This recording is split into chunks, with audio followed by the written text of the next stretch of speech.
Bonjour à tous et bienvenue dans Bonjour chez vous. Aujourd'hui, nous allons voir que ce que nous faisons sur la terre compte jusque dans l'éternité même. Nous allons vous encourager à être des grands semeurs sur cette terre. Et je suis avec Nadine et Annabelle. Bonjour les filles. Hello Evelyne. Une belle émission en perspective. On va s'encourager à faire ce qui est bon, ce qui est bien, rempli d'amour et de compassion les uns pour les autres. C'est un thème qui, généralement, n'attire pas beaucoup, mais pourtant qui est extrêmement important. Mais c'est vrai, c'est une réalité. Parce que c'est un thème qui pousse à donner, qui pousse à passer à l'action pour les autres et pas pour soi-même. Mais on vous encourage vraiment à pouvoir passer à l'action après cette émission. Et aujourd'hui, Annabelle, tu vas répondre à une question de Maureen de France dans Pasteur, j'ai une question. J'ai l'impression de n'être bonne à rien. Que faire? C'est toute une question. Oui, et on va voir Maureen, et pour tous ceux qui se disent la même chose, eh bien que c'est un gros mensonge. Il n'y a personne qui est bon à rien. Alors ça, c'est la bonne nouvelle, et puis je vous en dirai un peu plus tout à l'heure. Oui, parce que là, t'en as déjà dit beaucoup. C'est bon, Maureen est déjà partie. La rubrique est terminée, Annabelle. Et Nadine, aujourd'hui, on a quelqu'un qui va nous rejoindre en visioconférence pour la rubrique Culture et Médias. De quoi vas-tu nous parler? Oui, on parle de ce qu'on fait sur la Terre Compte, et j'ai vraiment le grand plaisir de parler avec Romain Lagache qui va nous rejoindre tout à l'heure, d'une association qui vient en aide en fait aux enfants défavorisés, et puis on va regarder ensemble ce qu'il fait. Il fait des choses qui comptent. Ah, c'est certain. Ça va nous inspirer, je crois. J'en doute absolument pas, c'est sûr. Alors on commence donc ensemble cette émission. Nous allons voir l'importance de ce que nous faisons sur cette terre dans la pensée du jour.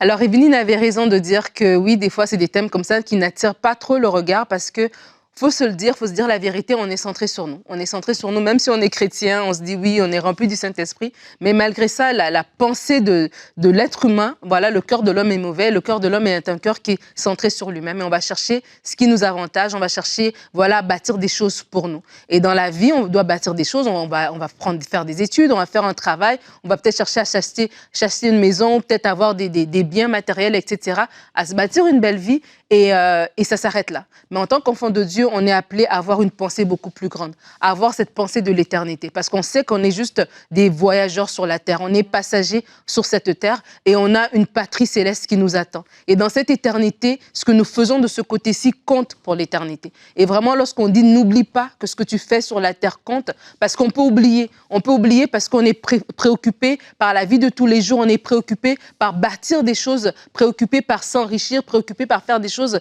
qui nous conviennent, et on oublie que nous sommes les mains et les pieds de Dieu sur la terre. Alors que Dieu a touché votre cœur, c'est pas juste pour s'arrêter à vous, mais Dieu veut toucher d'autres personnes. Comme vous avez été sauvés, Dieu veut aussi que d'autres soient sauvés. Comme vous avez été guéris, comme vous avez été restaurés, fortifiés, encouragés, il y a aussi d'autres personnes qui ont besoin de vous, et ça, c'est dans toutes sortes de domaines. Ce n'est pas juste sur la chair, ce n'est pas juste le dimanche matin, mais au contraire, c'est du lundi au samedi. C'est là que ça se passe. Le dimanche, c'est la cerise sur le gâteau, mais c'est dans notre semaine, dans notre quotidien que Dieu veut nous utiliser. Et lorsqu'on dit que ce qu'on fait sur la terre compte, c'est parce qu'il faut se rendre compte qu'il y a quelque chose qui nous attend beaucoup plus loin. La Bible dit dans Matthieu 6, et je voulais partager avec vous ces versets, Matthieu 6, les versets 19 à 21. « Ne vous amassez pas des trésors sur la terre, où les mythes et la rouille détruisent, et où les voleurs percent les murs pour voler. Mais amassez-vous des trésors dans le ciel, où les mythes et la rouille ne détruisent pas, et où les voleurs ne peuvent pas percer les murs ni voler.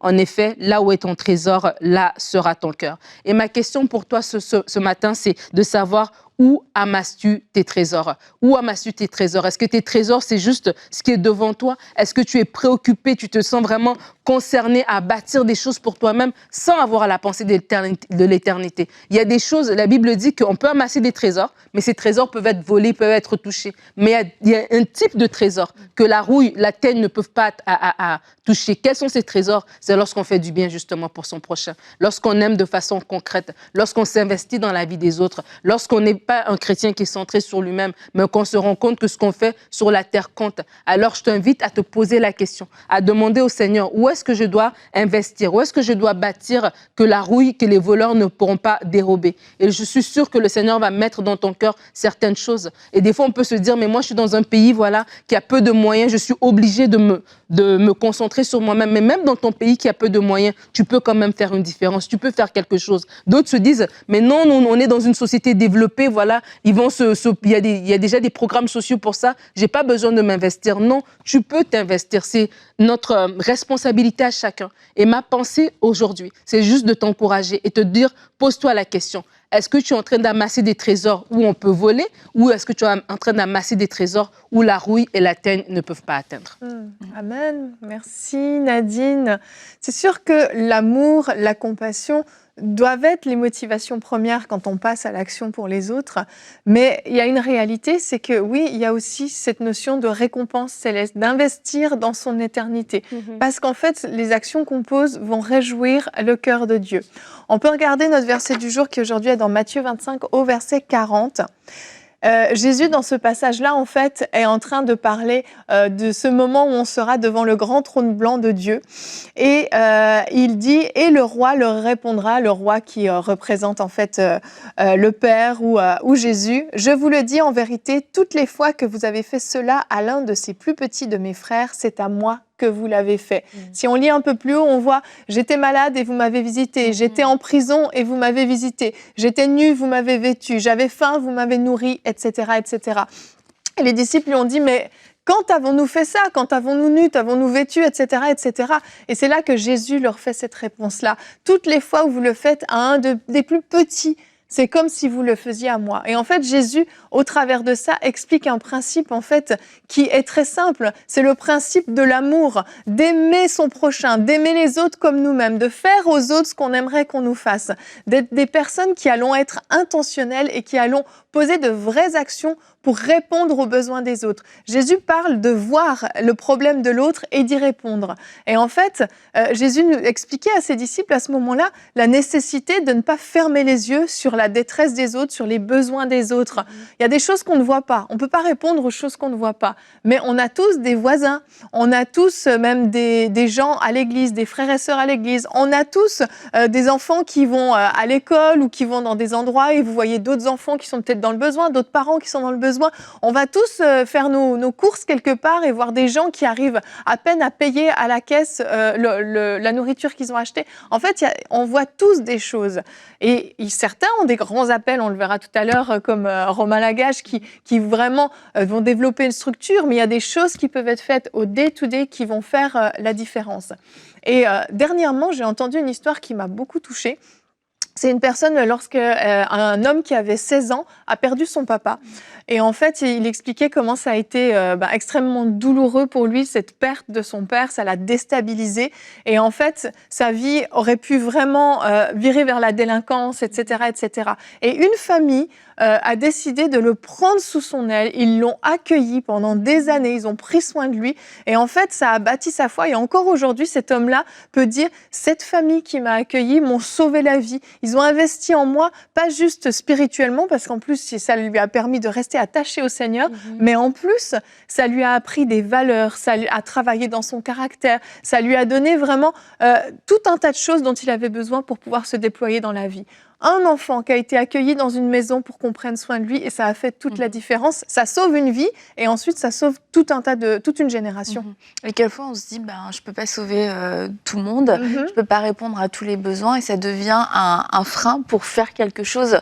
Mais il y a un enfant qui a été sauvé, il y en a un autre qui le sera, ce sera toujours 2 enfants en moins qui vivront comme des orphelins. Et c'est de pouvoir accepter nos limites, mais c'est aussi de pouvoir accepter, voilà ce que je peux faire. Et ce que je peux faire, c'est ce qui va compter. Et je pense à Dorcas, dans la Bible, dans Actes, eh bien, la Bible nous dit que c'était une femme qui faisait des aumônes et beaucoup de bonnes œuvres. Et puis, on voit qu'elle faisait des vêtements. C'était pas une prédicatrice, apparemment, c'était pas une apôtre et tout ça. C'est une femme qui faisait de bonnes choses. C'était une femme qui aidait les autres, qui aimait les autres, à tel point que ses amis n'ont pas voulu la laisser partir. Ses amis ont dit, dit non, cette femme ne peut pas partir, il faut qu'elle reste, elle a encore des choses à faire. Et ce qui ressort de son portrait, c'est que c'était une femme qui avait l'air d'aider, qui avait l'air de donner, et c'était pas non plus quelqu'un dans le ministère. Et ça aussi, c'est le deuxième point que je voulais apporter, c'est ne faisons pas du ministère une excuse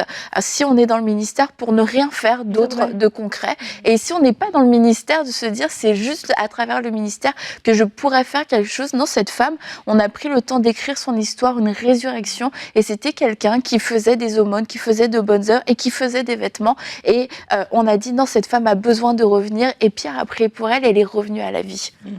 J'aime ce passage dans Proverbe 19 au verset 17 qui dit « Celui qui a pitié du pauvre prête à l'Éternel, qui lui rendra selon son œuvre. » Et tu parlais tout à l'heure, Yveline, je crois que l'importance aussi de considérer, c'est notre état de cœur en fait. On partage souvent cette parabole du bon samaritain. Ben, ces personnes qui sont passées, ils avaient toutes les capacités de pouvoir aider cet homme-là. C'était pas que le samaritain, mais c'est le samaritain qui s'est arrêté. C'était la disposition de cœur en fait. Et c'est vraiment, moi, j'ai vraiment cette pensée forte dans mon esprit que c'est pas une question d'environnement. On peut se dire, ben non, si je suis pas en Occident, je peux pas faire.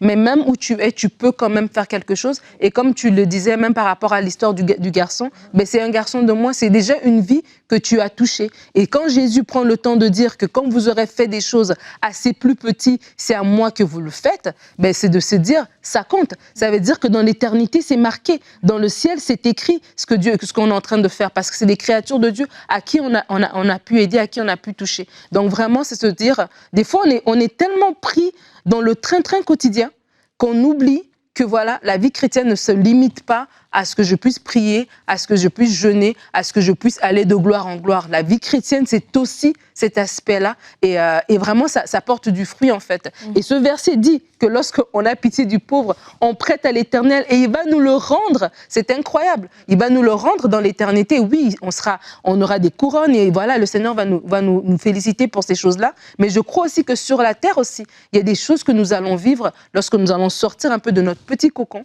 de notre petite vie de tous les jours, de nos petits projets, voilà, je dis petits projets, mais ce que je veux dire, c'est voilà, de nos projets personnels, qu'on va sortir de ces projets-là pour dire, Seigneur, tu m'as donné la vie, tu m'as donné la santé, tu m'as donné la créativité, qu'est-ce que je peux faire avec ça?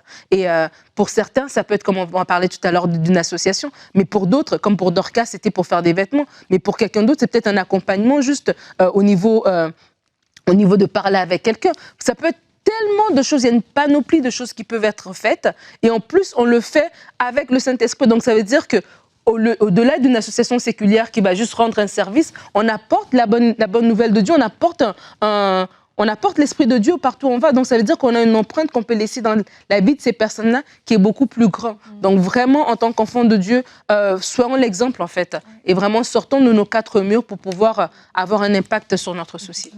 Et je crois qu'on a délaissé aussi les œuvres bonnes parce que on a dit, on est sauvé par la foi et non par les œuvres, ce qui est une réalité. Mais maintenant, montre-moi ta foi sans les œuvres. La foi doit produire des œuvres bonnes. On a été créé pour ces œuvres bonnes et on est une réponse, on le dit souvent ici à EMC, mais nous sommes une réponse pour cette génération, nous sommes une réponse spirituelle mais aussi une réponse dans le naturel et c'est pour ça que Jésus prend plein d'images où il nous parle de nourriture, il nous parle de vêtements parce qu'on a besoin d'apporter, on est fait pour faire du bien, on est fait pour répondre et en tant qu'Église avec un grand E, on doit apporter une réponse et c'est pour ça qu'on voit dans tout le Nouveau Testament que c'est l'Église qui gère les veuves et il dit et si c'est pas l'Église, il dit mais est-ce qu'il n'y a pas des familles, est-ce qu'ils n'ont pas des familles qui peuvent prendre soin d'elles? Prenez soin des vôtres, sinon vous êtes pire qu'un incroyant parce que il y a cette entraide, cette compassion et cette bienveillance doit être au cœur de notre vie chrétienne et c'est pas parce qu'on fait des œuvres bonnes qu'on met notre foi dans ces œuvres, mais parce qu'on a mis notre foi en Jésus-Christ, eh bien on doit manifester des œuvres bonnes. Amen. Exactement. Les chrétiens devraient être les personnes les plus généreuses que compte la terre. Annabelle, on va rester avec toi parce qu'il y a peut-être des personnes justement qui ne se sentent absolument pas à la hauteur, qui n'ont aucun talent, qui ont l'impression qu'elles ne peuvent rien faire. En tout cas, Maureen a l'air d'avoir ce sentiment-là. Maureen de France nous a dit « J'ai l'impression de n'être bonne à rien. Que faire ?» Alors Maureen, on va retourner à ce verset que je viens de citer partiellement d'ailleurs, dans Éphésiens 2, 10. « Car nous sommes son ouvrage, ayant été créés en Jésus-Christ pour de bonnes œuvres que Dieu a préparées d'avance afin que nous les pratiquions. Alors j'aimerais qu'on s'arrête déjà sur la première partie. Nous sommes son ouvrage, créé en Jésus-Christ. Ça veut dire si je dis moi je suis nulle, moi je suis bonne à rien, je remets en cause l'artiste, je remets en cause l'auteur. Est-ce qu'il a raté son ouvrage? Est-ce que ce qu'il a créé a été raté? Eh bien non, rien de ce que Dieu a créé n'a été raté. Donc Maureen, tu ne peux pas être bonne à rien. Par contre, peut-être que tu n'es pas bonne pour tout. Et ça, c'est une réalité dans notre vie. Il n'y a personne qui est bon à rien, mais il y a personne qui est bon pour tout. Bon, il y a des gens, c'est vrai, ils sont bons dans beaucoup de choses. Ils sont un peu énervants, ces gens-là. C'est à cause de ces gens qu'on se sent mal. Mais peu importe, ce sera le thème d'une autre émission. C'est que nous sommes tous bons pour quelque chose. On a tous des compétences et des dons. Et il y a des compétences, c'est sûr, qui peuvent se voir moins, ou aussi qui sont moins reconnues par les autres, mais qui sont néanmoins des compétences et des dons et des talents que Dieu a mis en toi. Donc la première chose, c'est de pouvoir accepter, je suis l'ouvrage de Dieu. Donc c'est impossible que j'ai été ratée, c'est impossible que je sois bonne à rien, c'est impossible que j'ai aucune compétence, qu'il n'y a rien de bon qui puisse sortir de moi. Maintenant, une fois que ça c'est ancré, et bon, je pense que ça mérite aussi un petit travail quand même, mais une fois que c'est ancré, eh bien c'est de se dire, ok, j'ai été créée, la Bible me dit, pour des œuvres bonnes que je dois pratiquer. Et quelquefois, on se retrouve aussi dans des situations d'échec, on se retrouve toujours dans le mauvais couloir, à faire une chose dans laquelle on ne va pas exceller, dans laquelle nous ne sommes pas bons, dans laquelle on ne peut pas briller, dans laquelle on ne réussit pas. Bon, vous le savez, si vous me suivez depuis quelques temps, moi, les chiffres, c'est vraiment pas mon truc, mais vraiment, vraiment pas. Retenir un numéro de téléphone, c'est même compliqué, donc imaginez des factures, la comptabilité, c'est la catastrophe. Et j'ai déjà fait ce genre de choses, malheureusement, pour moi et pour tous les autres avec qui je l'ai fait. Et franchement, c'est vrai, tu as ce sentiment mais d'incompétence totale.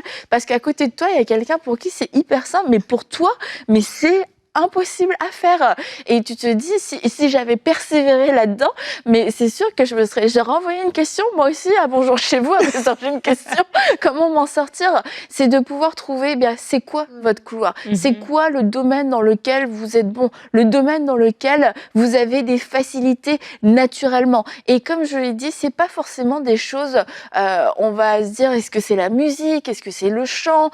Parce que c'est des choses qui sont peut-être très valorisées. Mais non, c'est pas forcément ça peut être, comme Nadine l'a dit tout à l'heure, l'écoute. Est-ce que vous êtes quelqu'un qui sait écouter? C'est rare de nos jours des gens qui savent écouter et qui sont lents à parler mais prompts à écouter. Eh bien, c'est une qualité et vous n'êtes pas bon à rien si vous savez écouter. Je suis capable d'écouter, mais ça veut dire que je peux mettre mon écoute au service de quelqu'un, au service des personnes qui ont besoin de s'exprimer, des gens qui sont seuls, des gens qui vivent seuls et que personne ne prend le temps d'écouter. Eh bien, ça, c'est une qualité, c'est un don. Peut-être que c'est totalement autre chose. Peut-être que vous êtes très structuré, très organisé et vous pouvez aider une maman, vous pouvez aider une famille à trouver une organisation, une structure qui va pouvoir les aider à vivre leur quotidien de façon plus harmonieuse, de façon plus équilibrée et qui va éviter à une maman d'être complètement épuisée. Et quelquefois, c'est des choses, non, c'est pas un travail, c'est pas quelque chose qui nous fait vivre, mais c'est un talent que Dieu a mis en nous, un don que Dieu a mis en nous, qu'on peut mettre au service des autres et qui va porter un fruit. Et c'est pas parce que ça ne rapporte pas un salaire, c'est pas parce qu'il n'y a pas de diplôme, c'est pas parce qu'il n'y a pas de reconnaissance, waouh, super, mais Dieu a mis ça en vous et il veut que vous puissiez l'utiliser pour pratiquer ces bonnes œuvres qu'il a prévues d'avance pour vous. Alors, n'essayons pas de faire ce que les autres font, bannissons ce mensonge qu'on est bon à rien parce que c'est faux et trouvons ce que Dieu a mis en nous pour pouvoir pratiquer ces bonnes œuvres. Merci Annabelle, formidable réponse, merci beaucoup. Si comme Maureen, vous vous posez des questions, vous pouvez nous écrire à l'adresse pasteur.j'ai-une-question@emcitv.com et votre question sera peut-être sélectionnée. On va continuer avec notre rubrique Culture et Médias.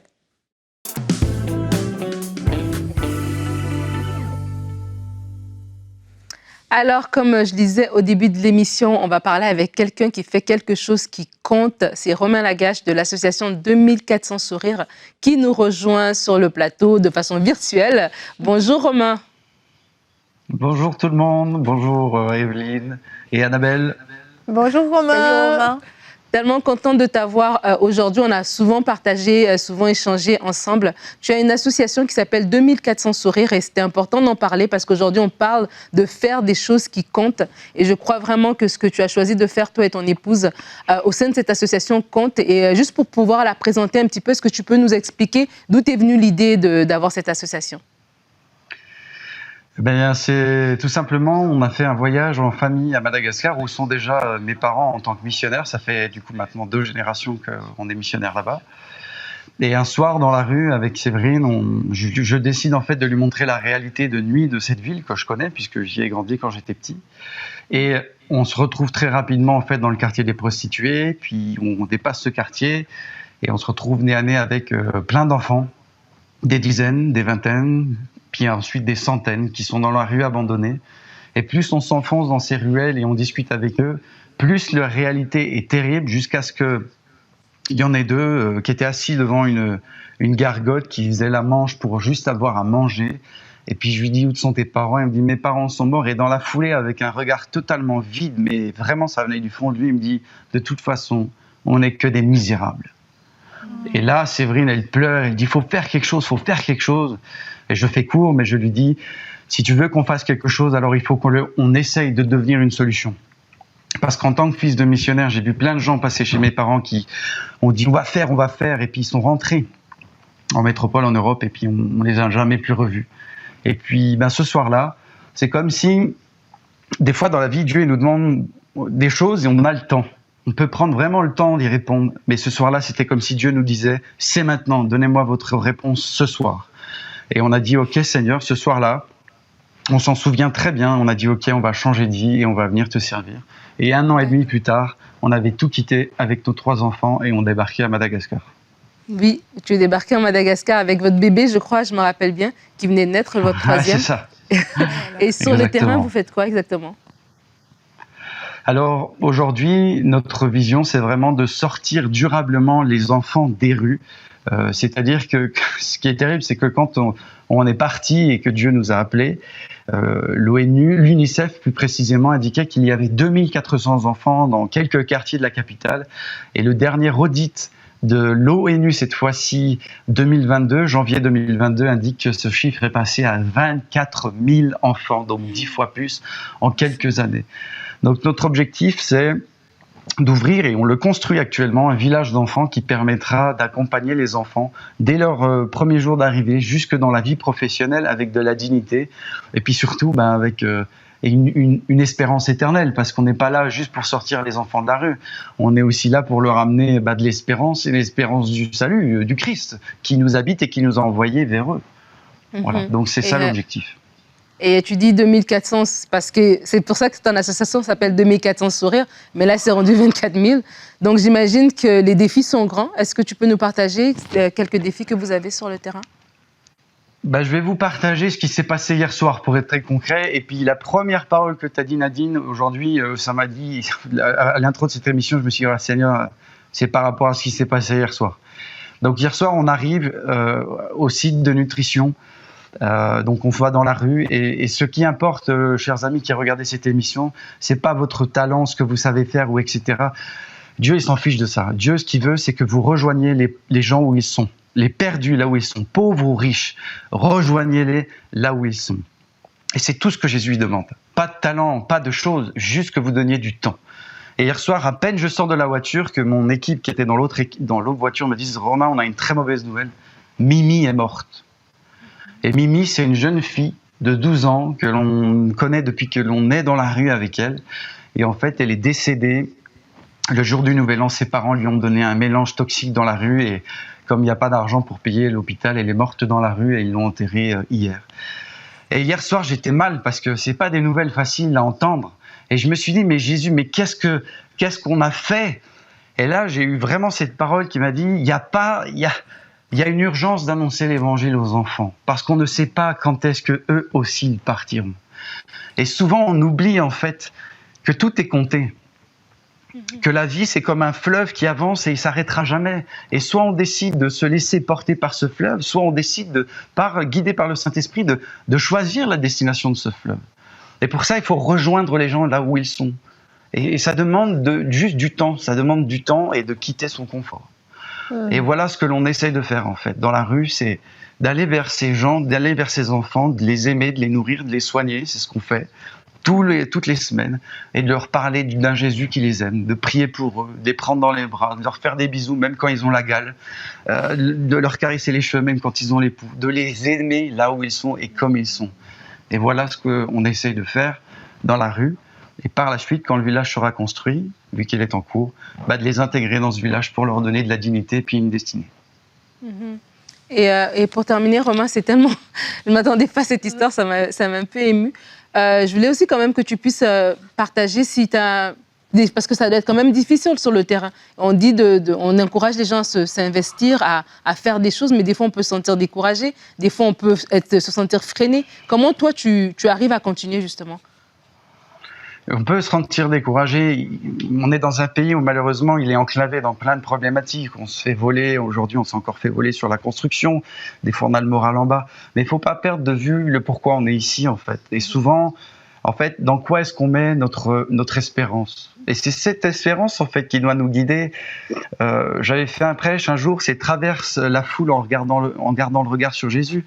La foule, elle peut être en furie, mais si tu regardes Jésus et que tu ne quittes pas son regard, tu ne verras pas le regard des méchants. Tu entendras des cris, il y aura du vent, des trucs. En fait, c'est comme Jésus sur la barque au milieu de la tempête. Mais garder les yeux focalisés en fait sur Jésus qui nous appelle.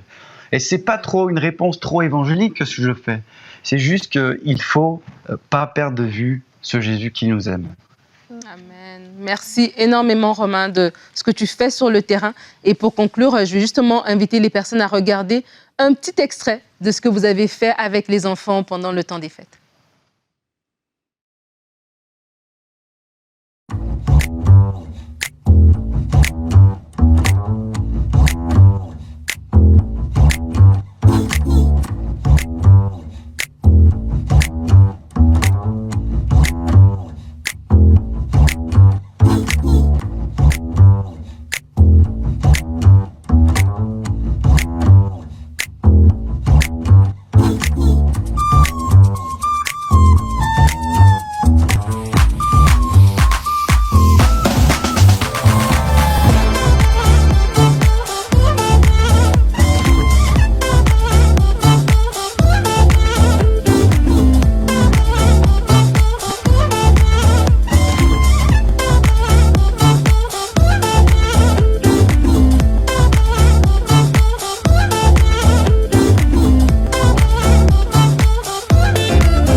Parrainer le village des sourires. Rendez-vous sur notre site 2400sourires.org. Rappelle-toi, aimer sauve toujours. Eh bien, waouh. Ouais, c'est un travail concret sur le terrain. Et je regardais la vidéo, je me dis, waouh, c'est des enfants dans la rue. Ouais. C'est du concret. Vraiment, Vraiment. vraiment. Merci pour cette découverte et merci à Romain pour le prix payé. Donc, si vous voulez soutenir cette association, vous avez les coordonnées qui s'affichaient sur l'écran. Et je pense que ça fait partie aussi des choses qui peuvent être faites de manière concrète pour pouvoir soutenir. Merci beaucoup à vous, mesdames, pour cette belle émission. Demain, on se retrouve. On parle d'un thème complètement différent. Cette fois-ci, on revient sur vous-même. As-tu subi un choc, un traumatisme, quelque chose que tu as vécu qui t'a marqué? Ce sera le thème qu'on va aborder demain. Et nous aurons une rubrique « C'est mon histoire » de parents qui ont survécu à la perte de leur enfant. Un témoignage édifiant, mais bouleversant également, qu'on regardera donc demain. Merci d'avoir été avec nous et n'oublie pas, surtout, passer à l'action.